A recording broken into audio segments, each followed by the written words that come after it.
Umekuja hapa kanisani. We have come to this church. Haukuja kutafuta mtu. You didn't come to look after a person.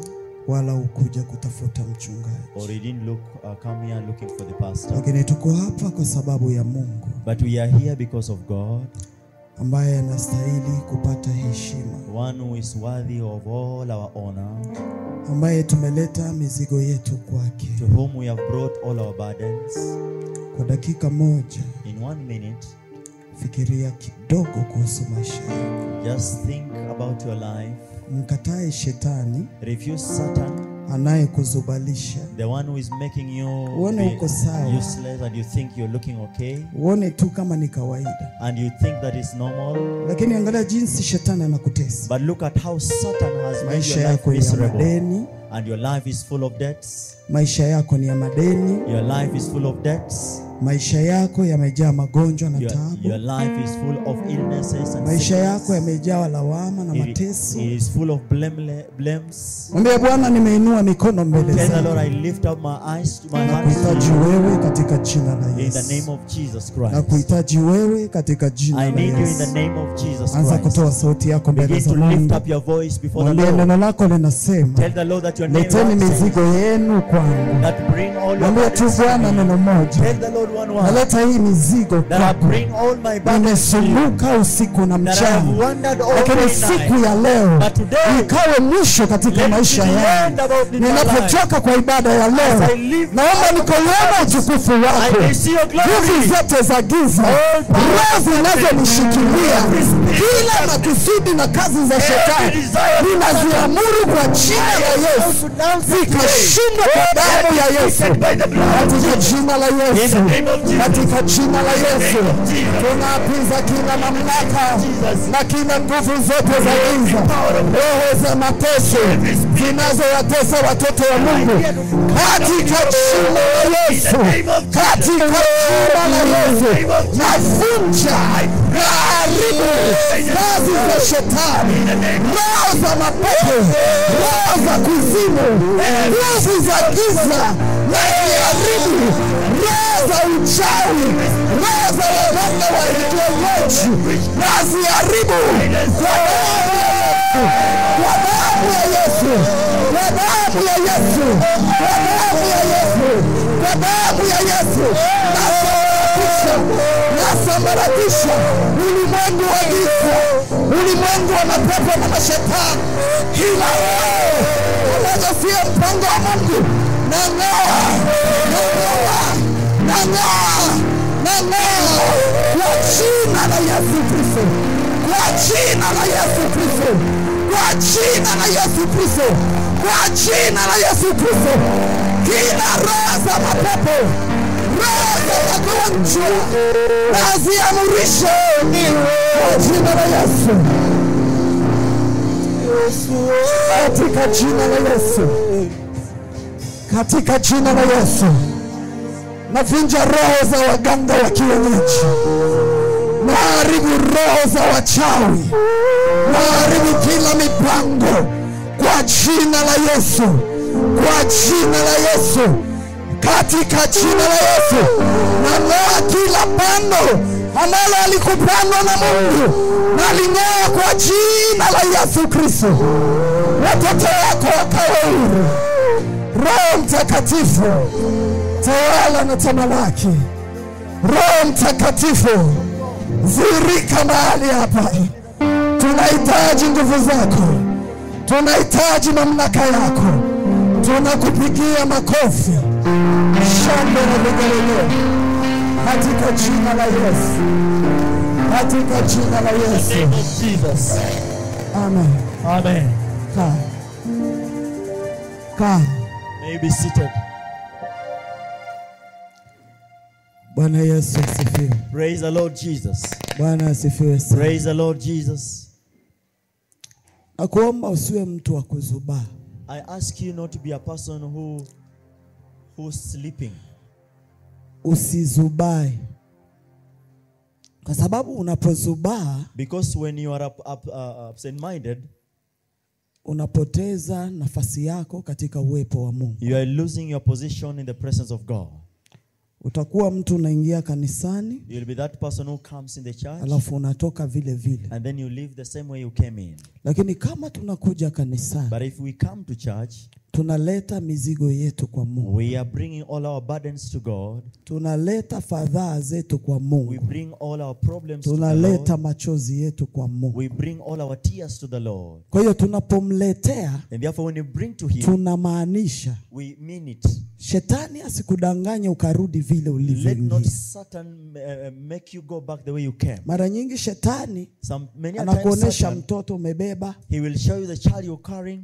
Anakuonesha wale wanapita pita. He'll show the people who are passing by. Anakuonesha ni nani aliingia na mwenye hajaingia. He's showing you whoever has come in and not attended. Unajipata umekuja Jumapili kanisani. Then you find yourself attending the service on a Sunday. Lakini hakuna kitu umetoka nacho. And yet there's nothing you've gained. Hapana. No. Lazima ukatae. You have to reject. Unapokuja kanisani, when you come to church, kuja na maana moja. Come with one reason. Na kuja kukutana na Bwana wa mabwana. You coming to meet with the Lord of Lords. Kuja kukutana na mfalme wa wafalme. Coming to meet the King of Kings. Na kuja kukutana aliyeshinda kaburi. I'm coming to meet the one who is resurrected. Na kuja kukutana na Mungu. I'm coming to meet anayebeba mizigo. The one who carries burdens. Anayechukua masumbufu yetu. One who takes all our problems. Anayechukua magonjwa yetu. One who takes all our illnesses. Anayechukua fadhaa zetu. Anayetuondolea madeni na shida. Na kuja kumtafuta. Ukijua hivyo, hautazubaa. Huyu Yesu tunayemwendea sio mfano. Yupo. Hata sasa yupo. Anatazama kila moyo wenye hitaji. Kila moyo una nia. Atakujibu kulingana na jinsi una kiu. To answer according to your will, katika your desire in your life. Bwana asifiwe. Praise the Lord. Unajua tunaweza kuja wengi kanisani. We might be here so many of us. Lakini wachache wakapokea. But only a few shall receive. Kwa sababu ya kuzubaa. Just because of being absent-minded. Hivyo ndivyo shetani anafanya. And that's what Satan does. Sana. So many times. Anaweza kukuambia imba. He might tell you to sing. Dance. Lakini ikifika wakati, but when it comes to the real time, kuomba, the crucial time of prayer or hearing the word, ananyimaga watu sana. He will always deny you. Anaweza kukufanya usikie usingizi. He can make you feel sleepy. Kwanza saa hizi ndio saa ya usingizi. Even right now many people want to sleep. Si mpango wa Mungu. That's not the will of God.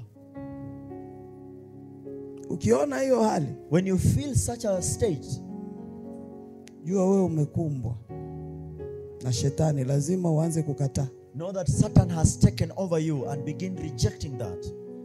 Angalia maisha yako. Look at your life. Angalia umri wako. Look at your age. Mahali huko, wherever you are, sio mpango wa Mungu. It's not the will of God. Lakini shetani anakupatia kuzoea. But Satan has made you get used to it. Na nyimbo imeimbwa hapa. And the song that has been sung here, nikiimba mimi naibadilisha. When I sing it, I always change it. Ina maneno mazuri. It has good words. Lakini kuna neno ambalo nakataa. But there's a word or a stance or a word that I refuse. Umbali nimetoka. This far that I have tena come. Ni ajabu kwai. Kama ningesha kufaga. Ni mengi nimeona. Tena ya kuvunja moyo. Lakini kuna neno nasema hivi, shida na tabu nimeizoea. I am used to them. I refuse that. Refuse that part. Kataa kuzoea. Reject that part of getting used to. Maneno mazuri. They are good words. Lakini kuna neno najitokeza. But there's a word that comes unapoikiri. And when you confess it, inafanyika hivyo. It becomes part of you. Unaishi kuzoea. You live to get used Hakuna kuzoea tabu na shida. There's no way you have to get used to problems. Kama utaizoea mimi nimekataa. If you get used to it, I refuse it in the name of Jesus. Hakuna kuzoea magonjwa. There's no way of getting used to diseases. Hakuna kuzoea kukaa kwa bedroom mbili. There's no getting used to having a two-bedroom house. Unakaa unazunguka unaona tu chumba kile na chumba kingine hapa. You just rotating around looking at one room at another. Hapana, sio mpango wa Mungu. That's not the plan of God. Unafikiria wale wanakaa Runda ni wanani? Do you think those who are sitting in or staying in Runda, who are they? They are just people like you. Wana macho kama yako. They have the eyes like you. Wana akili kama zako. They have the brains like yours. Na saa nyingine zaidi. And sometimes kwa sababu wewe unamjua Mungu. You are better than them because you know God. Kwa nini uzoee maisha magumu? Why are you getting used to hard life? Lazima unapomwendea Mungu. When you run to God, kuwa makini. Be careful. Acha kuzubaa. Don't be absent-minded. Bwana asifiwe. Praise the Lord. Usizoe tabu. Don't get used to problems. Usizoe kila siku kunywa vidonge. Don't get used to taking medication kila siku kunywa vidonge. I reject every day getting used to Yesu anayeponya. Because I have a Jesus that heals. Bwana asifiwe. Praise the Lord. Nakataa maisha ya kuomba. I reject a life of begging. Kila nikitoka naangalia nini atanitumia 500. Every time I'm looking around, who shall send me anything? Nani atanipatia 200? Who shall give me 200 shillings? Nakataa hayo maisha. I refuse this life. Lazima Bwana nipatie changu. God must have to give me my own. I have to own my own. I reject. Nataka na mimi watoto wangu binafsi. My own children. Katika jina la Yesu. In the name of Jesus. Nakataa. I reject. Kwa hiyo tunapokuja kwa Mungu, acha kuzubaa. Don't be absent-minded. Hata kama ulikuja na nani, even if whoever you mwambie wewe tulia. Tell him mimi niko mbele za Mungu. Because I'm in the presence of God. I am seeking after Mungu God. anayejibu. The God who answers. Anasifiwe. Praise the Lord. Tunaishi nyakati mbaya. We are living in such a dangerous time. Shetani anaruhusu mtu kuingia kanisani. Where Satan allows people to go to church. Lakini hamruhusu. And he doesn't allow kuomba, you to pray, kusikia neno, to hear the word. Hamruhusu. He doesn't allow that. Hamruhusu. He doesn't allow. Ndio maana tuko na Wakristo leo. That's why we have Christians today. Hawezi kuomba sali moja. They cannot pray for 1 hour. Sali moja peke yake. Just 1 hour. Hawezi kuomba. You cannot pray. Hiyo ni hatari. And that is dangerous. Kama uko Mkristo, if you are a Christian, na huwezi kupiga magoti kwa sali moja, and you cannot kneel down for 1 hour, utafuta uso wa Mungu, looking, seeking for the Lord, hatarini. You are in danger. Uko hatarini. You are in such serious danger. Shetani na mapepo, Satan with his angels, wanakutafuta usiku na mchana. They are after you day and night. Tena anatuma maagents. And he's sending his agents. Kila aina. Of every kind. Anatuma agent wa umaskini. He will send an agent of poverty. Anatuma agent wa magonjwa. He will send an agent of infirmity. Anatuma agent wa kuombaomba madeni. An agent anatuma of debts. Agent ambaye kila mtu akikuona anakuchukia. Anatuma anatuma agent wa watu kukusahau. Send people ushaona unakaa wamekuahidi vitu lakini havifiki. You things and they never mtu anakuambia nitakupatia 1,100. Someone tells you I'll give you 100,000. Lakini ghafla suddenly ule mtu anaumwa. That person is feeling ile pain. Pesa alikuwa atakupatia. The money he will give you hakuna. It's no more. Ni hatari. That's dangerous. Alafu wewe saa maombi, then time of prayer, unazubaa. You are absent-minded. And you don't know who is surrounding you. Na hao wanaokuzunguka, and the ones surrounding you, wamekuja na mazumuni moja. They have come with one pesa maisha yako mpaka uingie kaburi, so that you get into the grave. Wewe uko na cheka, and you are there laughing. Wewe uko tu nazubaa. You are there absent-minded. Wewe ni mtu tu kawaida kawaida. You are just a normal person. Utazunguka sana. You will really wander in this world. Kiendelea hivyo, if you continue like that, utalaumu kanisa. You will blame the church. Lakini kumbe shida ni yako. But instead the problem is you. Bwana asifiwe. Praise the Lord. Bwana Yesu asifiwe. Hallelujah. Siku ya leo nataka tujifunze. Today I want us to learn. Mafunzo haya sana si ya watu wote. Lakini haya mafunzo sana inaendea mwanaume. Bwana Yesu asifiwe. Hallelujah. Bwana asifiwe sana. Praise the Lord Jesus. Tusoma katika kitabu cha Wafalme wa kwanza. We shall read from the book of First Kings. Mstari wa kwanza mpaka 8. Kichwa cha neno nasema pigana na wewe. Our headline says that fight with him. Pigana na wewe. Wewe na wewe pigane. You fight also. Pigana na wewe. You fight. Unajua maisha tunayoyaishi, the life we are living today, tunahitaji tuwe na nguvu. We need to be full of strength. Kwa sababu vita viko vingi katika maisha. Because there is a lot of war in life. Na kama hauna nguvu ya kupigana, and if you have no strength to fight, utachekelewa katika maisha yako. People shall mock you in your life. Lazima uwe na nguvu. You have to have strength ya kupigana. To fight. Bwana Yesu asifiwe. Praise the Lord. Hatupigani kwa mkuki. We are not fighting with javelin. Hatupigani kwa vita ambavyo vitu vinavyoonekana. We are not fighting with the things that are seen. Lakini tunapigana katika ufalme na nguvu zisizoonekana. But we are fighting with the kingdoms and principalities that katika are seen. Haya maisha, in this life, kuna ulimwengu unaoonekana, we are seeing a world that is seen, na ulimwengu and usioonekana. a world that is unseen. Lakini ulimwengu usioonekana But the world that is unseen ndio unaongozaga ulimwengu unaoonekana. is the one that leads the one that is seen. Kitu chochote ambacho kinakutokea katika maisha yako, Anything that happens in your life, hakikuanza tu, kimetokea tu, it didn't just happen, lakini kinatokeaga kwanza katika ulimwengu usioonekana. but it begins in the spiritual Na world. ndio maana Yesu anasema, That's why Biblia Jesus says, inasema the Bible says, kushindana kwetu that our fight sio kwa damu na nyama, is not against blood and flesh, lakini ni katika falme but it's zisizoonekana. against the principalities Na that hizo are seen, falme zisizoonekana, and these which are unseen. ili uweze kupigana, For you to fight them, lazima uwe na nguvu. you have to have strength. Juu ukipigana katika ulimwengu usioonekana, Because when you're fighting in the world unaweza that's unseen, kupiga hewa, you can be fighting the winds. unaweza kupiga kitu ambacho You can haukioni be vizuri. fighting against something you don't Lakini see. unapoingia katika maombi, But when you get into alafu prayer, Mungu anakupatia uwezo na and the nguvu, Lord gives you power, utapigana, you will fight,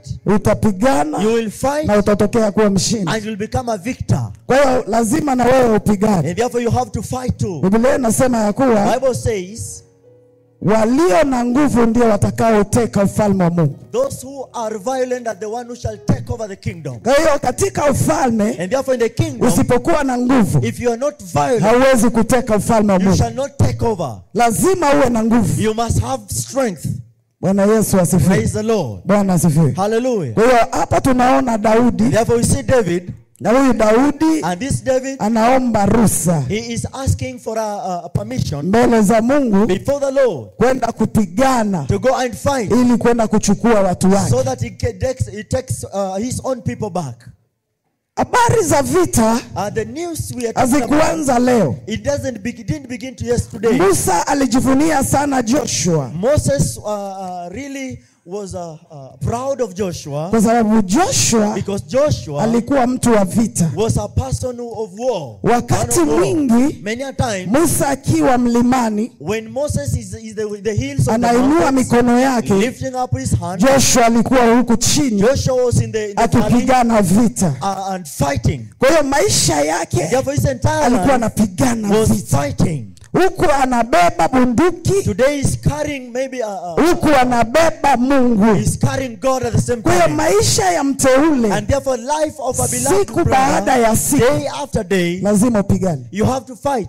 Bwana asifiwe. Praise the Lord. Sikutumi uende ukapigane na watu, I'm not sending you to go and fight people, kwa sababu unaweza kunifikiria vitu ambavyo because sijazungumza. you might misquote me. Lakini pigana katika ufalme usioonekana, Fight in the kingdom that are not seen, ili uweze kupata ushindi so katika that you maisha get yako. victory in your life. Kwa hiyo tunapoangalia maisha ya Daudi, yalikuwa ni maisha ya vita. When you look at the life of David, it was full of wars. Ukimtazama Daudi, When you look at David, unaweza kumdharau you might look down upon him. wakati ambapo unapomuona anaomba urafiki kwa Jonathan. When you're looking at him looking for friendship from Alikuwa Jonathan, anaomba na analia he was asking and crying kwa sababu alikuwa anapenda Jonathan. because he loved Jonathan. Lakini ukimtazama, But when you look at him, ukimtazama haraka, when you look at him tazama huyu ni quickly, kama mjinga. you say maybe he's a fool. Ukimtazama huyu Daudi When you look at David, akiwa milimani when he's in the hills, anaandika kitabu cha Zaburi, he's writing the psalm, utampata anamlilia he's Mungu. crying to the Na Lord. ukimwangalia When you look at him, utaona kama mtu dhaifu. you think that he's a weak Lakini person. Daudi hakuwa mtu dhaifu. David was not a weak person. Alikuwa mtu ambaye ni mtu wa He vita. was a man of war. Maisha ya Daudi ilikuwa ni maisha ya The life vita. of David was full of war. Na ndio unamwona akizungumza katika kitabu cha Zaburi, When you see him talking kila about siku Psalm, anamwambia Bwana, nichonge mikono yangu ipate nguvu, he's telling the Lord that make my hands be na strengthened hii mikono iweze kupigana. and let my hands be Na able hivyo to kama fight. mteule, And therefore, as a lazima believer, uombe Mungu you have to ask akupatie the Lord nguvu to give you ya strength kuweza kupigana to be able to fight siku baada ya day siku, after day, ili uweze kumshinda for you to ibilisi. overcome the enemy, Tunaishi katika ulimwengu, because you are living in the world Funuo inasema that says, ole wa wanadamu, for those who kwa are maana ibilisi ameshuka kwenu, woe to men, because someone ambaye has anaitwa come to you mdanganyifu. that is called Kwa hiyo a liar. tuko katika ulimwengu We are in the world ambaye leo yule ibilisi ameshuka kwetu, naye anaenda kwenye kambi ya wateule usiku na mchana ili aone ni kina nani atakao wapokonya. Bwana Yesu asifiwe. Kwa lazima upigane. Usizubae. Ukizubaa kidogo utajipata umeamka mdomo umevimba. Unashindwa ni nani aliyekuchapa, lakini mdomo umevimba. Ukizubaa kidogo unajipata mtoto anakuwa mvuta bangi. Ukizubaa kidogo unafukuzwa kwenye nyumba. Ukizubaa kidogo unakutana maisha yameharibika. Siku baada ya siku. Hatutegemei maombi ya jana, lakini tunategemea siku baada ya siku kutafuta uso wa Mungu na kuendelea kupigana vita ili tuweze kumshinda shetani. Na watu wengi katika maisha wanajivuna na maombi ya jana. Jana niliomba, jana nilifunga, jana nilileta watu kwa Yesu. Hiyo ni jana. Lakini leo unahitaji kumtafuta Mungu. Siku baada ya siku. Day after day. Kwa hiyo Daudi, David alikuwa ni mzee wa vita. Was a man of war. Alafu Biblia inasema hivi. And the Bible says, inasema mwanamke ni msaidizi. That a woman is a helper. Mwanamke ni msaidizi. That a woman is a helper. Na mara nyingi katika maisha, and many times in life, Mungu alivyomuumba mwanaume, the way God created a man, Mungu ameweka kitu kubwa ndani ya mwanaume. God has put a big thing in a man.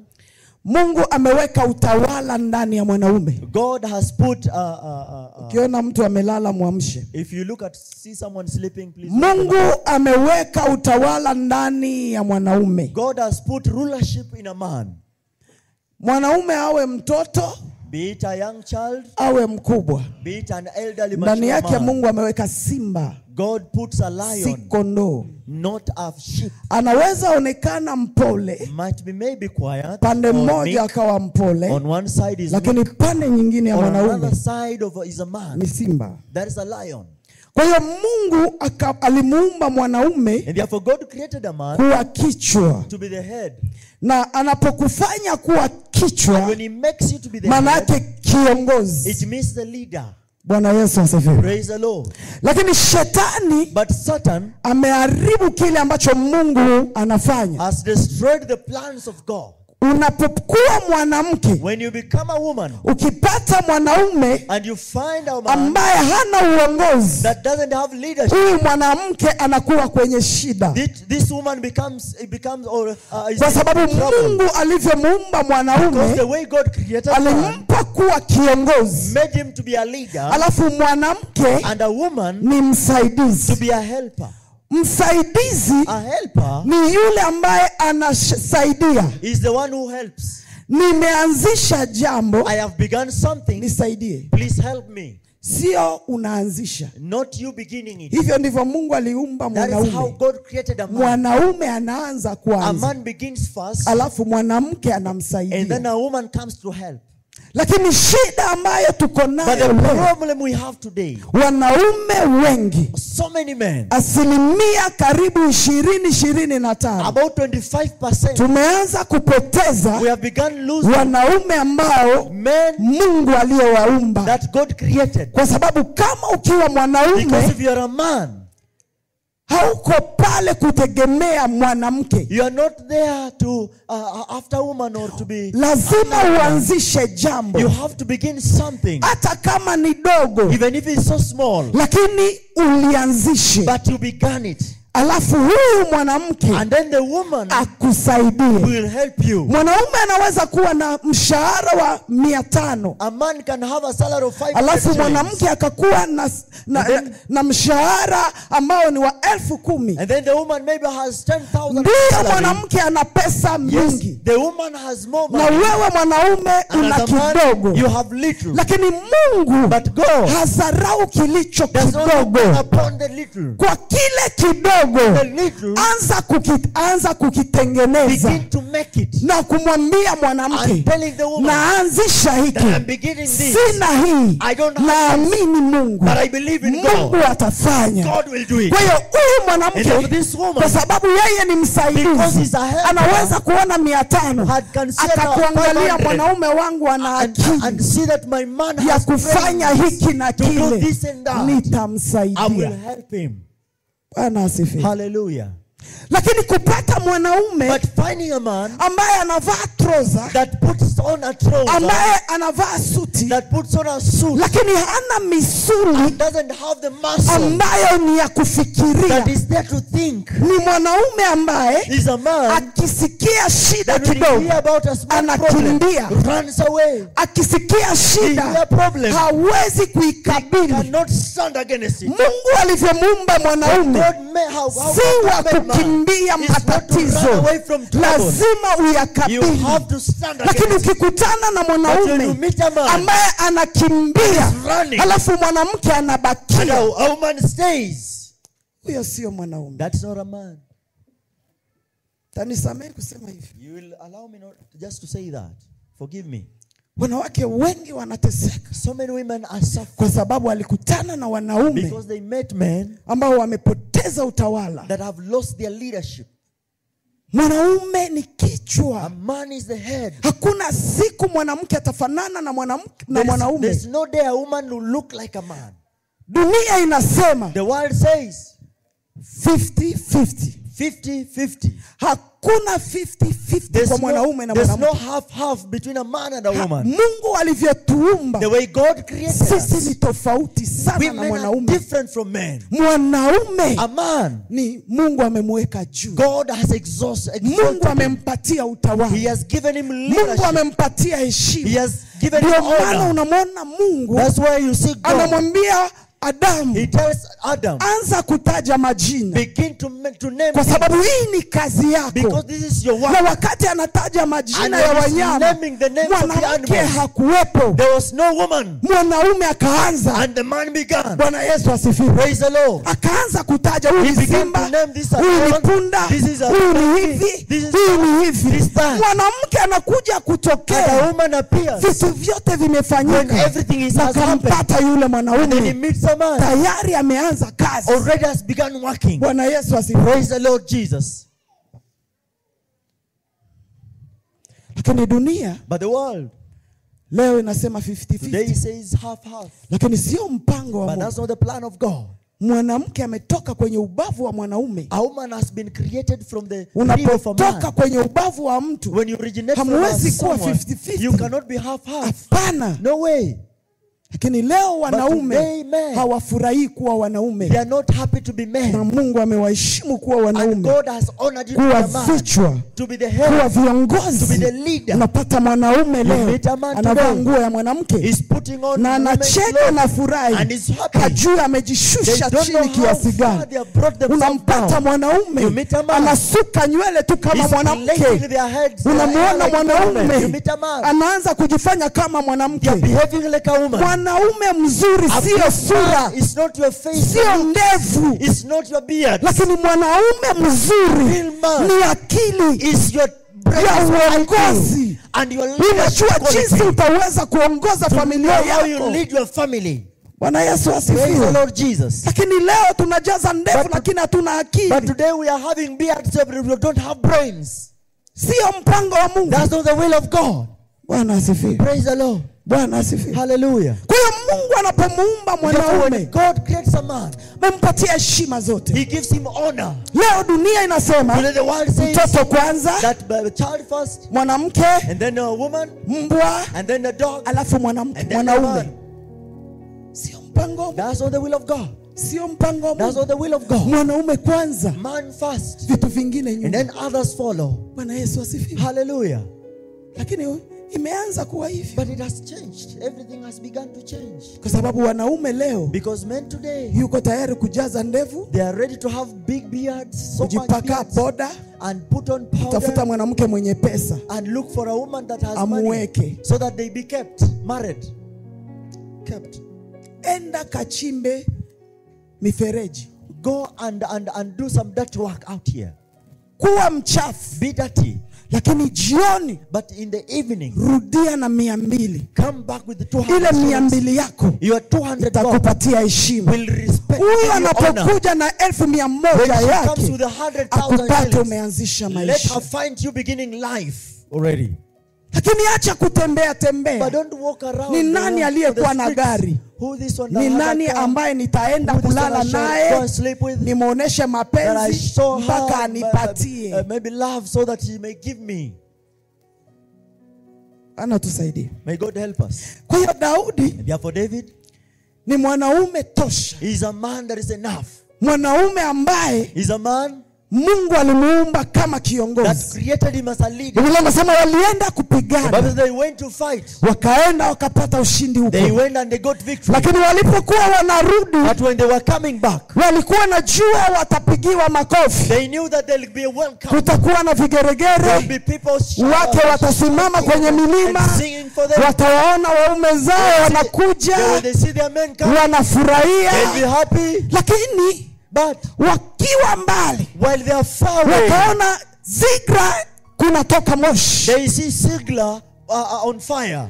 wakaanza kushindwa kuna nini. And they are wondering what's happening. Tumepata ushindi mahali We have tumetoka, had victory from wherever we come from. lakini ni nini inafanyika huku? What is happening in the city? Kwa hiyo waliposogelea, When they moved closer, wanangoja waone they are waiting wake to wakitokea, see their women coming, watoto wakitokea, children coming. lakini hawakuona And they chochote. saw nothing. Mwanaume yoyote ambaye Anyone amezoea kuwa mshindi, That is used to getting victory. wakati anaposhindwa Every time when he's now down, anaumia sana, he feels so painful. anaumiaga sana, He feels the pain. kwa sababu yeye ni mtu ambaye Why? Because the aliumbwa man kushinda. that is created to be victorious. Manake Mungu amempatia uwezo Because God has wa given him power kukabiliana na shida. to fight over problems. Mungu alimuumba God created kwambia him. kuna miiba na taabu, There are thorns, lakini wewe mwanaume but as a man you utastahimili. shall stand. You shall persevere. Kwa hiyo Daudi anafika, Therefore David comes. anaangalia mji, He looks around the city. maboma yameungua, All the houses are vitu burned down. vyote vimeungua, Everything has burned kila down. kitu kimeungua. Everything is down. Hakuna mwanamke, There's no woman hakuna watoto, and there are no children. kila kitu kimepotea. Everything is lost. Bwana asifiwe. Praise the Lord. Daudi akakaa And chini, David sat down akaanza kulia. and he began to cry. Kwa nini Daudi analia? Why is he crying? Ametoka vitani, He's from a war. ametoka kupigana, He's from fighting. ametoka kutafuta, He's from looking lakini after. kila anachoenda kukutana Whatever he nacho meets sio kitu ambacho alikuwa ameota, is not that which he had sio dreamt of. kitu ambacho alifikiria. It's not that which he thought Na of. hivi ndivyo maisha And yalivyo. that's how life is. Unampata You mwanaume meet a man. anahangaika, He's wandering anasumbuka, around. He's wandering. anapanda na He's kushuka, up, going lakini up and down. ajabu, But whatever kila anachopata maishani gets in life ni tofauti na is kile different alifikiria. from whatever he Lakini thought. hata kama But even if umekutana na jambo you have met ambalo hukufikiria katika never maisha thought yako, of in your life, usikubali kukaa hivyo. yourself to stay Lazima where na you wewe are. You upigane have to fight ili ukarudishe that you restore vyote that vilivyopotea. which was lost. Bwana asifiwe. Hallelujah. Unajua driver mzuri A good driver hakai kwenye mashimo, hakai kwenye shimo. He doesn't stay in a ditch. Wakati unapotembeza gari, When you're driving, kuna saini nyingi. there are so many signs on the road. Wakati unaenda kuna saini ambayo anakuambia hapo mbele kuna bumps. There is a sign that will show you when you're driving this bumps. Kwa hiyo unapotembeza gari, So therefore when you're driving, unajua vizuri hapa mbele you know that in front of me, kuna ile bumps there are bumps. ambayo nitaanza kushusha, sitakanyaga tena mafuta, nitaanza kukamata kwa brake, That I will have to reduce my speed, nikijua ya kuwa knowing that nisiruke kwa hii bumps. I may not maybe Driver jump mzuri, over that bump. A good kuna driver, saini ambayo anamuonesha. the sign will show Naambia you. sasa kwa hii barabara Now on this road, kuna njia ambazo zinaenda hivi. there are meanders. Kwa hiyo kama mtu ahead. ulikuwa unakimbia Therefore, if 120, you are 120 speed, ukikimbia kwenye ile mikunjo when you 120, go through gari this, itaenda. meanders, you have Kwa hiyo to go over. unashusha, kama ulikuwa kwa Therefore, 120 if you are 20 speed, unateremka kama you 80 au have to reduce 6. your speed to 60 maybe or 50. Unashusha. Unajua sasa hapa ni mahali pa kwenda na kujikunja kunja. Kwa sababu umeona sign. Lakini kwenye barabara mara nyingi hawaoneshi sign ya shimo. They will not show you a sign that there is a pothole. Kwa hiyo unaweza kuwa uko kwenye 180 ya kukimbia. Speed. Na wakati unapotembeza hiyo gari unajiamini barabara iko sawa. Lakini ghafla unajipata umeingia kwenye shimo. You are safe into a ditch. Driver baki pale. And the driver doesn't stay there. Hata kama gari imeharibika. Even if the vehicle has got destroyed. Atatafuta jinsi ya kuivuta kupeleka pembeni. To drive it off. Alafu ataitengeneza. And then to take care of it. Alafu ataendelea. And then continue. Ndio maana kwenye mabarabara. That's on the roads. Hatukutani magari ambayo imebakia kwenye mashimo. We never meet vehicles that are stuck there. Sababu driver anajua. Because the driver knows. Hata kama nimeingia kwa shimo. Even if I'm in this pothole. Lazima nitoke. I have to get out. Mwanaume timamu. A good man, a real man. Kwenye shimo. Does not stay. Mwanaume timamu. A real man. Hakimbii kwa sababu nimeanguka kwenye hili shimo. He doesn't run away because unabakia unalia watu wa kuhurumie. Leo tumekuwa na wanaume ambao wanataka watu wawahurumie. Today we have people who want people to pity them. Mzazi mzuri, a good parent, akiona watoto wanagombana, when he looks at the children, kijana anaporudi kwa mama yake kila wakati analia, sema wamenichapa. Mzazi mzuri unachapaga ule mtoto, naambia huna akili wewe, rudia na wewe ukapigane. Nenda na wewe ukapigane. Go also fight. Unamfunza mtoto kujitegemea. Unamfunza mtoto kupigana. Lakini leo, sio wanaume wote, not every man, lakini wanaume wachache but a few men wanaibisha wanaume wengine. They are shaming the entire anapokuwa kwenye lile shimo, when they are in that ditch, anaanza they begin to cry. Na hiyo kulia yake anataka watu wamhurumie. Tumekuwa na wanaume ambao kikaa na yeye kwa nyumba, wewe mwanamke ndio unakuwa kama mwanaume. Wewe ndio wa kuanzisha jambo, wewe ndio wa kufanya hiki, wewe ndio kumuuliza tutafanya hiki, wewe ndio utafanya hiki. Yeye anakuambia sawa sawa, hakuna siku anakuambia hapana, anakuambiaga tu sawa sawa sawa. Hata na wewe, wewe si ndio kichwa? You are the head now. Wanaume, Bwana asifiwe.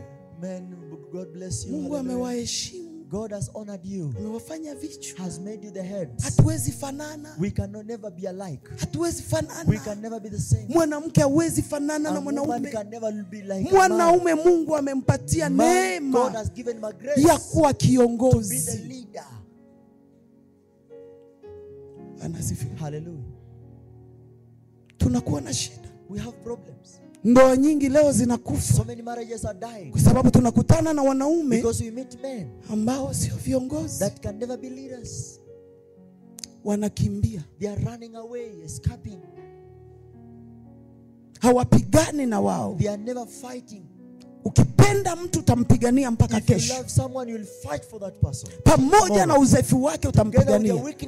Lakini kama haumpigania, haumpendi. But if you don't fight for them, lakini Daudi alikaa chini akalia. Lakini anapolia, baada ya kulia, akapangusa machozi. Akaenda mbele za Bwana. Akamwambia, je, nitaweza kuwarudisha hawa? Akasema ndio. Hakukaa chini tu. Leo utakutana huko na nyumba. Anamwambia papa, hakuna chakula. Anakuambia nifae nini? What do I do? What do you want me to do now? Siku ya kwanza vile. One day the same way. Mwezi wa pili vile. The second month the same way. Mwezi wa tatu vile. Third month same way. Mwezi wa 4. Fourth month. Mwanamke analeta. A woman now brings continuously. Wewe mwanaume hujui kwenye ametoa. And your man, a man kesho yake brought it from tomorrow. Analeta. Brings again. Kesho yake. The following day. Analeta. She brings again. Kesho yake. The following day. Analeta. She brings, he provides. Na wewe unasema huko mwanaume. You are a man.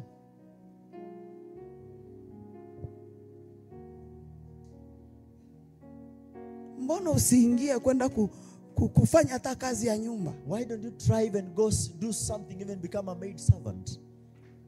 Umekuwa unachosha mke. You are there training a woman. Mke ni msaidizi. Your woman is your helper. Anaweza saidia mwezi moja. She can help the first. Anaweza saidia mwezi mbili. Lakini usikubali mke wako akasaidia miaka 5. Your woman to help you for 5 years. Leo tuna wanaume. Akitoa 100 ameiandika. If he gives 500, 100 shillings, he writes it down. Anaandika kwa familia yake. Nilikupatiaka 100. Nilikupatiaka 200. Kweli. Really? Surely. You have records. Na unaitoa record yako. And you have a book, a whole record. Niliwapatiaka 500. I gave you 500. Niliwapatiaka 1000. I gave you 1000. Si juzi nikununuliaka nguo. Yesterday I bought you some clothes. Mwanaume haisabii. Men don't count.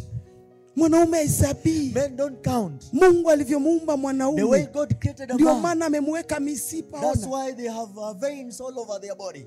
Ni mtu ambaye ni wa kuchakarika. Is that person who is there to fight? Haiko kuisabia nilikupatia. Not to count whatever he gave out. Mungu akaumba mwanamke. Akamuumba na mwili ambao unatepeta. And made her with a mwili ambao kwa hivi. Soft skin. Unajua mimi nikiwa kwa rumu, kwa nyumba. When I'm in the house. Lakini nitaita Jose. But I'll call Joseph. Mahali Jose atapanda mimi sitaweza. I can go to, I cannot go there. Siwezi. I can't. Kwa sababu yeye ni mwanaume. Why? Because he is a man. Anaweza kuwa ni mtoto nimezaa. Maybe the child I've given birth to. But he's a man. Vita ambavyo vinaweza tokea. The fight that can occur. Sitajipeleka. I cannot go myself. Nitaita Benja huko wapi? Na Benja ni wangu wa mwisho. My last born. Kwa sababu ni mwanaume. Because he's a man. Mwanaume jinsi aliumbwa. The way men were hakuumbwa kama mwanamke. Mwanamke anaweza piga kelele sana. Akaongea sana.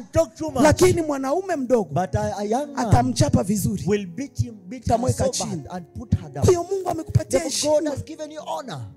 Hauko mwanaume. You are not a man. Wakukua tu unaanza tu watu wakuonee huruma. Just be that person to be pitied. Ukipeana ration unasema nilipeana. When you give some chakula unasema nilipeana. You say I gave. Wanaume tugeuke. Men, let us change. Turudie kwa heshima yetu. Let us go back to our honor. Kama wanaume. As men. Mimi watoto wangu wanaume. My children as men who are men, lazima mchakariki. I tell them that be musiwe tabia ya kujihurumia. Don't be people who are to be pitied. Ukiumia, when you injure yourself, pangusa damu, go and wipe your blood, continue. Acha kuwa na tabia kila saa unaniambia mama nipatie. Wewe ni mwanaume. Kesho utategemewa. Tomorrow people are looking up to you. Kesho utategemewa. Tomorrow people are looking up to you. Acha kuwa mwanaume wa kwenda kumasufuria kukula chakula cha sufuria. This man to go after sufurias. Maana watu wameregea. That's why people are so weak. Nakutana mwanaume yuko kwenye makoko mule na you meet a man ya bugali na naweka sombe juu. Amen. Na anang'ang'ana hii sufuria ni yangu. And he's fighting, this is my own. Hapana. No. Anza kuangalia vile unaweza kufanya kitu kingine tofauti. Begin to find a way to do chukua jembe nenda kalime. Go look for a jembe, begin to dig around, find Bwana Yesu asifiwe. Hallelujah. Mungu amekuweka mwanaume. God has made you a man. Shetani anawinda mwanaume sana. Satan is after man. Acha nikwambie mwanamke uliye hapa. Ombea kijana wako. Ombea mume wako. Ombea hata mjomba wako. Kwa sababu mpango wa shetani ni kuangamiza mwanaume. Ndio maana unaona kazi hakuna kwa wanaume, kwa wanawake kazi iko. Sababu yote ni kwa sababu shetani anataka kuua mbegu. Mwanaume ni mbegu. Mwanaume ni mbegu. Shetani anajua nikimaliza mbegu hakuna kitu kitakuwa tena. Ndio maana anawinda mwanaume. Bwana asifiwe. Hallelujah. Wewe ni mbegu. You are a seed. Mwanaume yote ulio hapa Mungu amekumba wewe ni mbegu. Vile nasema kwa wakati wa Yesu wakatafuta wanaume, they were looking for hawakutafuta wanawake. They didn't go for children who are women. Wanaua wanaume. They were killing male anayezaa mwanamke aishi, lakini mwanaume auawe. Wakati wa Musa, hata saizi wanaume ndio wanakufa haraka. Many people are dying as men. Unampata mwanaume akifikisha miaka 60 at 6 years anaenda dies. Kwa sababu shetani hataki mwanaume aishi. Doesn't want men to live. Kwa sababu anajua mwanaume ni mbegu. A man is a seed. Kila kitu Mungu amepanda ndani ya mwanaume ni kikubwa. Na ndio maana leo unaanza kuangalia wanaume kwa wanaume wanapendana. Look at men, they are loving one another. Hata ndo santima yenyewe. Whatever feeling you are having. Uko na mandevu. A man who has beards. Na mwingine uko na mandevu. And another one with beards like colors. Unapigana kiss. You are kissing one another. Hiyo ni mpango wa shetani. Surely that's the plans of the enemy. Si mpango wa Mungu. That's not the plans of God. Aje mwenzako wewe mwanaume wa kuinamisha. That as a man you want to be folded. Na wewe ni mwanaume. And you're a man. Na unafurahi. And you're very happy. Na unarudia uko unacheza bisusu hivi. And you're putting your hands behind. As a man. Mwanaume ya kuumbwa kuwe na mwili wa kutepeteka. Men were not created to have a soft skin. Na ndio maana Mungu aliwafanya kuwa plan. That's why God put you nothing behind you. Hakuna kitu. There's nothing. Kwa sababu ni mwanaume. That because you're a man. Amempatia tu nafasi ya kuikalia. They have just given, he has given you lakini something sio vitu vingine. To stand you to see. Lakini leo unaenda kwa mazoezi. But you go for unakutana wanaume wako hivi. You see men, they are having, wananyanyua vitu. They are lifting things. Ukiwauliza, when you ask them, mbona mnafanya hizi squats hivi? Why are you doing those squats? Why are you doing all these squats? Unataka nini? What do you want? Unataka uvimbe huko? Do you want to swell the other side? Mungu atusaidie. May God help us. Mwanaume mzuri, a good man, mwenye hana kisusu, is the one that does have hinds. Anavaaga boxer 3. He puts on even 5-6 boxers. Trouser iweze kushika. So that even his trouser could be able to stand. Huyo ni mwanaume. That's a real man. Bwana asifiwe. Hallelujah. Na Mungu kama alikumba huko na nyuma panono. And if God created you the jina la Bwana libarikiwe. God bless you. Hallelujah. Lakini usiendelee kwa naenda unafanya. Don't do those squats for bigger hinds. Wewe uko tu pale. You're just there. Siku hizi tuna ile style. We have that other style, scoring and squatting. Hapana. No way. Mungu amemuumba mwanaume kuwa na kifua kipana. God has made a man to have a broad chest. Kifua kipana. A broad chest. Cha kubeba misalaba. So that you may be able to carry crosses, to carry burdens. Cha kuchukuliana familia. To carry one another's family burdens. Huyo ndo mwanaume. That is a real man. Lakini mwanaume ambaye hajielewa anataka kujifanya msichana. He doesn't understand and he wants to be like a woman, is not a man. Bwana Yesu asifiwe. Praise the Lord. Daudi akasema, and David said, sikubali familia yangu kupotea. I will not accept my family to be destroyed. Sikubali watoto wangu kupotea. I will not allow my children to get lost. Nitaenda kurudisha. I will go and restore. Akaenda kupigana na wewe. Kila mwanaume anapiganiaga familia yake. Anapiganiaga nyumba yake. Lakini ukiona mwanaume anaenda tu maneno hastahili kuwa mwanaume. You not deserve to be a man. Bwana Yesu asifiwe. Praise the Lord. Mwanaume a man anapiganaga. He is always there to fight mpaka dakika ya mwisho. Till the last minute. Bwana asifiwe. Hallelujah. Leo wanaume wanakataa kushauri hata watoto. Today men don't want to even counsel their children. Anakuambia wewe nimeenda kazi. They are saying I'm going to start for work. Unaenda kazi miaka. You're going for work every year. Hata Biblia imekataa. The Bible has said no to that. Ukiomba, when you pray, msikilizane. Listen. Na isipite masiku mingi. Let it not pass so many days. Lakini mwanaume anaenda mwaka mzima. But a man goes to work for a whole year. Biblia inasema walipoenda, the Bible said when they left, wanawake wakachukuliwa mateka. Their women were taken as lakini hawakuuawa. But they were not killed. Sikiliza Remember that. Mpango wa shetani, the plans of the enemy, kuteka wanawake, is to capture women, kuteka watoto, to capture children. Hawaui, they will not kill them, lakini anawafanya tu kuwa hapo. But they make them just stay there. Lakini wanaume, but men, wanalengwa kuuawa. They are after being killed. Wanawake kuwa watumwa, women to become slaves, wanaume kuuawa, and women and men to be killed. Kwa hiyo mwanaume mwenye akili timamu, a man that is wise enough, anajua mimi that kila wakati ninalengwa. I am being fought. Na kama ninalengwa, and if I'm targeted, lazima nimtafute Mungu. Ndio maana Daudi akarudi kwa Mungu. Went back to God. Usijitegemee nguvu zako. Do not think that you can make it alone. Mwanaume, as a man, rudi kwa Mungu. Go back to God. Bwana asifiwe. Hallelujah. Kwa sababu udongo wako, because udongo wako, your soil, inaweza kuwa imelaaniwa, might be imejaa miiba, full of thorns, imejaa mateso, full of trouble. Hata ulime haupati even kitu. If you plow it, you will not get anything. And if you utaenda kaburini bila kitu. You will go to the grave with nothing. Situambiane ukweli siku Let us be hizi. told the truth nowadays. Wanaume wengi hawana pesa. Many men don't have money. Ni wachache. Very few. Lakini wanawake ndio wanapata But pesa. women are so rich Ni today. mpango wa Mungu huo. Is that the plan of God really? Unajua shida kubwa ya You wanaume? know the problem, you men. Wanaume wanajua wao ni mbegu. Men know that they are the seeds. Shetani anawatafuta. And Satan is after them. Pili, wanaume Number two, men, wamejisahau sana. they have forgotten about themselves. Wanaume wengi wanafanya dhambi sana. They are sinning so much. Yuko tayari kulaumu mwanamke, They are ready to blame women. kumwambia mke wake kaa kwa nyumba, Stay in the house. lakini yeye anahanya hanya. He's around, walking around with women. Kila mahali yuko na mwanamke. All over he has a woman. Anazini hapa, Sinning here, anazini hapa, sinning there, anazini hapa. sinning the other side. Biblia inasema dhambi zote The ziko Bible said nje, every sin is outside, lakini dhambi ya zina ni ndani, but the sin of fornication nayo or sex is inaleta inside. unajisi. And it brings Sasa utafanyikiwaje and how will you be na successful maisha yako ni ya zina? and your life is full of Ndio maana sinful, unakutana leo wanaume wengi sinful. And that's why today you meet men, atavaa suti vizuri, they have suits today, anakaa unamwona they kabisa, are staying good lakini life, mfukoni hana, but in their pockets they have nothing. anauza tu ndevu. They are just selling their beards. Leo yuko kwa huyu msichana atalala, They, on this one, kesho sleepover. atalala kwa The mwingine. other day is on sleepover. Miaka the other one. inaenda, And years are passing. familia inaharibika Family is destroyed. na anakufa. And then dies poor. Vijana, Bwana asifiwe. Praise the Lord, young men.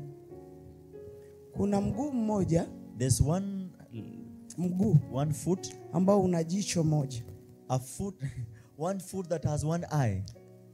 Jaribu Try kuufungia mahali to keep it somewhere ili uishi maisha so that mazuri, you live a long life, maisha mataua. a life that is Sijui holy. kama unaelewa kile I don't know if you nakwambia. understand what I'm telling you. Hiyo mguu That foot or that leg unakuaga mmoja kwa is mwanaume. just one on man. Ukijua jinsi ya kuudhibiti, If you know how to keep it, utabarikiwa. control it, you'll be blessed. Lakini ukiwa naona wadada kila But wakati, every time you're seeing every woman around you, unafunua ule mguu and you open those legs kwa kila mwanamke, to every woman, hutaweza kupigana vita. you will never be able to fight. Bwana Yesu asifiwe. Hallelujah. Kwa hiyo Biblia inatuambia Therefore, kuwa the Bible says Daudi aliweza kuwaleta watu wake David had to go and restore his own kwa sababu alijua jinsi ya kupigana. because he knew how to fight. Mchana wa leo nataka This kukuambia, afternoon, I want to tell you, pasipo mwanaume katika maisha without a man in life, ni uchungu. it is painful. Bakia kuwa mwanaume, Remain to be a man. bakia kuwa mwanaume, Remain to be a man kwa sababu Mungu alikuheshimu. because God has honored you. Wewe ni kichwa. You are the head. Hata kama utalima, Even if you will be hata plowing, kama utafanya kazi ya uchafu, even if you'll be working, maybe lakini ukimaliza Be utaoga, utageuka kuwa mwanaume. after that work will take shower Kuwa and be mwanaume, clean as a man. utapigania familia. You will fight for your family. Kuwa mwanaume ambaye utapigania maisha Be a yako. man who shall fight for your own life. Tembea na Mungu Walk with God kama mwanaume. as a man. Acha kujiharibu haribu Don't hapa, destroy yourself kwa sababu kila kitu unachokifanya because anything that you do ni mbegu. is a seed. Unahifadhi. You are keeping it. Ukipanda mema When you plant good, utavuna mema, you'll ukipanda harvest mabaya good. When you plant utavuna evil, mabaya. you'll plant Kwa evil. hiyo wanaume wetu, Therefore, every man, tutembee na Mungu, let us walk with God. tutembee na Mungu. Let us walk with God. Nilisema nitazungumza na wanaume. Today I say that I'll speak to men. Wanaume hawataki kuja kwa ibada, Men don't want to come to the service. wanaume hawataki kuomba. Men don't want to pray. Wanaume wanaona mwanamke tu ni wa kuomba, Men look at women as prayerful. yeye hataki kuomba. They don't want to pray. Wewe ndio kichwa, You are the head. ongoza familia yako Lead your kumtafuta Mungu. family to seek the Lord. Wewe ndio kichwa, You are the head. ombea watoto wako, Pray for your children. ombea familia Pray yako. for family. Lakini leo wanaume But today, men, hawezi kukaa na mtoto wake. they cannot stay or sit down with their children. Alafu kitu kimoja naambia And mwanaume, then one thing I will tell you as a man, uzee unakuja. that age is coming, or age is catching up. Unaweza kukimbia kimbia, You can run around, hao watoto and these children, wanajizoesha na mama, they are on the side of their mother, na wanapokuwa karibu na and mama, because they are getting used to their mother, wakati wewe unawahitaji, when the time comes when you need them, itakuwa trotari, it will itakuwa already ishapita. distraction, it will be past time. Anza kufanya urafiki na watoto. Begin to find friendship with children. Wewe ni baba. You're a father. Ambia watoto wako. Tell your children. Waambie ukweli. Tell them the truth. Lakini wewe unaambiaga wende kwa mama yako. Go to your mother. Wende kwa mama yako. Go to your mother. Wende kwa mama yako. Go to your mother. Wende kwa mama Go yako. to your mama. Mtoto anakuwa mama. And a child becomes a mama's. Hafikiri tena Doesn't baba. think about their father. Unalaumu You are blaming watoto. Your children. Lakini ni wewe ndio uliyeleta But you shida are the one who led this life katika maisha yako. in your life. Kumbatia watoto wako. Come and get hold of your Penda children. familia yako. Love your family. Kama vile baba. As a father. Bwana Yesu asifiwe. Praise the Lord. Na wamama mlio hapa. For women who are here. Baba anaweza kukosea. A father might maybe mistake. Na akasababisha ukateseka na watoto. And cause you maybe suffer with your children. Lakini hawa watoto But these children, walitoka kwa kiuno cha baba. they came from the loins of your father. Walitoka kwenye viuno vya baba. They came from the loins Usikubali of your husband. kushika watoto. Don't allow yourself to get hold of your children Kama mama as a mother kuliko kuachilia kwa baba yao. without leaving them Kwa to your sababu father. baraka ya kwanza Because the first blessing inatoka kwa baba. comes from the father. Inatoka kwa Comes baba. from the father. Kwa hiyo hata kama Even hakukununulia if sukari, never bought you anything, hata kama amefanya even if uteseke, he's made you suffer, hata kama amefanya even if he's uumie, made you suffer, huyu mtoto this child, mwachilie kwa baba yake. let it know the father. Mwachilie kwa baba Let yake. them for their father. Usimshikilie. Don't get hold of them. Kwa sababu Because unapomshikilia when you hold them, unasababisha mtoto wako you cause your asibarikiwe. children not to be blessed. Ambia wewe mtoto wangu, Tell your children, najua umejawa uchungu. I know you're full of pain. Ukuona baba, You didn't see your father. siku zote uliona mama. All days you saw your mother. Mimi mama yako nilikulea. As a mother, yes, I brought you Mimi up. mama yako nimehangaika. As a mother, I've suffered for you. Nimepanda nimeshuka. I have gone up and Nina down. uchungu wa I maisha am full of pain in kwa my sababu life nimelea peke yangu. because I've taken Lakini care of you nataka alone. kukuambia, But I want to tell you, ili for ubarikiwe, you to be blessed, tafuta baba go and yako. find your father. Baba yako ni mtu Your fulani. father is so and so. Nenda kaombe baraka. Go and find a blessing from him. Akubariki tu. Let him just bless you. Aongee na wewe tu. Speak to you. Basi. And that's enough. Tusiweke watoto Don't keep your children. wasiwe karibu na baba Don't be zao. close to their father. Mungu hapendi hivi. God does not like that. Ndio wamekuumiza, Yes, he has hurt ndio you. walikuacha, Yes, he left you. ndio walikukataa. Yes, he rejected you. Unaweza kuwa peke yako Maybe you are alone. na hutataka tena And you maunganisho don't want pamoja, any fellowship lakini with them. But achia mtoto let your children ajue baba yake know ni their nani, father. na wanapobarikiwa And when they are blessed, waambie tell mkumbuke them baba that yenu, remember your father. kwa sababu ndani ya mwanaume, Because inside the man, ndani ya baba inside their father, kuna baraka juu ya is a watoto blessing wetu. upon your children. Bwana Yesu asifiwe. Hallelujah. Bwana asifiwe. Praise the Lord. Na nyinyi baba msijitie And you hapo. men, don't boast there. Msiwe mnapenda kuletewa watoto wakishakuwa wakubwa. Don't be happy to be brought children when they are already mature. Inaleta uchungu It sana. is so painful to you, to them. Mungu asaidie wanaume wenye mko May hapa. God help all of us who are men Msiwe here. watu wa kutupa Let watoto. us not people who can be there to Hata protect kama our families. umekosana na mke Even if we had a divorce, na maybe, umeamua kumwacha, and we've decided to have a divorce with them, lakini usiache damu yako. but don't let your blood go like that. Usiache mtoto wako. Don't forsake your children. Muangaikie huyu mtoto. Fight for those children. Usiandike pesa zenye unampatia ukaziandika. Don't be recording the money you've been giving to your children. Ni damu yako. It is your blood. Mbariki. Bless them. Bwana asifiwe. Hallelujah. Kwa sababu ni damu yako. Because it is your Huyu blood. mwanamke ndio mlikutana, Yes, you met this woman, mkaachana, and maybe lakini you usiache separated, mtoto but peke don't yake. let those children be alone. Bwana asifiwe. Hallelujah. Naongea kwa muda, I am talking for some time, lakini nataka tuombee leo but wanaume. I want us to pray for men, Warudie nafasi yao so kama that they may wanaume. go back to their position as men. Mungu awabariki wanaume. May God bless men. Mungu afungue milango ya May wanaume. God open the doors of men. Mungu akawafanye kuwa May simba God make you ambao lions wanaendelea that continues katika to jina la succeed. Yesu In the Kristo. name of Jesus. Kila neema iliyotoka kwa Every mwanaume grace that departed from man, kwa sababu ya hili na hili. because of whatever reason. Unajua wanaume wengi wanabeba laana, You see so analilisha many people msichana are huyu, cursed. They make this one cry. anamlilisha msichana They mwingine, make another woman cry. anamlilisha huyu, They make that one anamlilisha cry. huyu. Another one Ndio cry. maana mnakufa That's why you haraka. are dying early. Mbona udanganye huyu utamuoa? Why are you lying to this one? Urudi kwa huyu mwambie nitakuoa. Urudi kwa huyu mwambie nitakuoa. Urudi kwa huyu nitakuoa. Unakalisha mtu miaka You 5. make people stay for 5 years Anakungoja. waiting for you. Mungu akusamehe. God forgive you. Unahitaji ubarikiwe kweli. Do you really want those blessings? Wakati unakalisha mtu, When you letting someone stay kila for long, ukikaa unampigia simu, when you sit down you call them, wewe ni mke wangu, you are my wife, nitakuoa. I will marry you. wewe ni mke wangu. You are my own. Kaa hapo. Just stay there. Mwanamke kwa uaminifu anakaa. And faithfully a woman wanaume stays. wanakuja karibu 10. Men come and go. Wote anakataa. She rejects Alafu them. baada ya miaka 5 After 5 years, unakuja kumwambia, you tell them, sikutaki. I don't want you. Utalipa hiyo miaka 5. Will you pay for the 5 years? Ndio maana watu wanalia. That's why people are crying. Ndio maana wanaume wanalia. That's why men are crying. Haina haja kumdanganya mtu. There is no need for you to lie to someone. Usimkubali kupoteza mtu miaka yake. To lie to someone for years, wasting them. Miaka 2 unakaa. 2 years staying. Uko namwambia tu ndakuoa. I'm telling them I'm just going to marry you. Saa nyingine angeolewa. Maybe she could get a better person. Kuna wengine leo wamekosa People today, wanaume they have no men. kwa sababu walikuwa wanangoja mtu They are mmoja. waiting for one person. Miaka And imeisha, years are passing. alafu wewe unaenda unachukua You mwanamke go and mwingine. take another one. Nataka Mungu akubariki. And you want God bless you.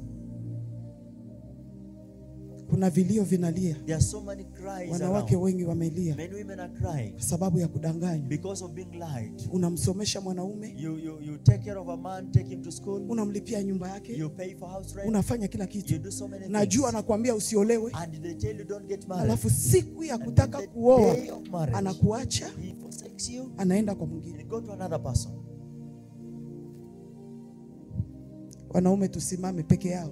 All men, let us stand. Nataka kwanza uombe Mungu msamaha. I wanted to pray for forgiveness. Repent before the Lord. Kama wanaume tuombe Mungu As men, let msamaha. us pray for repentance. Tumewalilisha watu wangapi? We have made how many people to cry? Ni wangapi wamelia juu How yetu? many are crying because of Ni you? wangapi umemwacha pale kwao? How many you've rejected them in their own Hakuna homes? uchungu mzito kama huo. There's no much pain like Kuna that wengine one. umemchukua kutoka Some kwao, of them, they have taken them from their yuko home. kwa nyumba yako, She's in your house. haumwongeleshaki, You're not talking to them. haulali na yeye kwa You chumba don't moja. sleep with her in the same room. Mkitoka wanaona mko wanandoa, People, when you get out, people look at you as married people. As couple. lakini ndani ya nyumba But in the mliachanaga house, zamani. you left one another long time ago. Alafu unasema wewe ni mtu Then wa you Mungu say that kweli? you are a man of God, really? Wanaume, Man, kuna Mungu anayesamehe. there's a God that forgives. Mpango wa Mungu kwenu The plans of God upon ni us nyinyi kuwa is viongozi. for you to be leaders. Mpango wa Mungu The kwenu plans of God upon us ni nyinyi kuwa mbegu. is for you to be the seed. Mpango wa Mungu The plan of God ni nyinyi kuhangaika juu ya is for you wanawake, to suffer for women, juu ya for familia. your families. Nataka twende mbele za I Mungu want us to go before the kama Lord wanaume, as men. tumwambie Mungu Tell the atusamehe, Lord to forgive us. Mungu aturumie. To Tumewalilisha have mercy on us. watu We have wengi, made people cry. tumewapotezea watu We have muda, made people lose na their huku time. tunajifariji And au today jali, we are telling ourselves it's na okay. ndio maana vifo vimekuwa That's why vingi so sana much vya wanaume. deaths are there from men's side. Tumwambie Mungu Let us tell the Lord, atusamehe. Nenda mbele forgive za us. Go Mungu, before the Lord. nenda mbele za Go Mungu before the Lord. katika jina la In the Yesu. name of Jesus.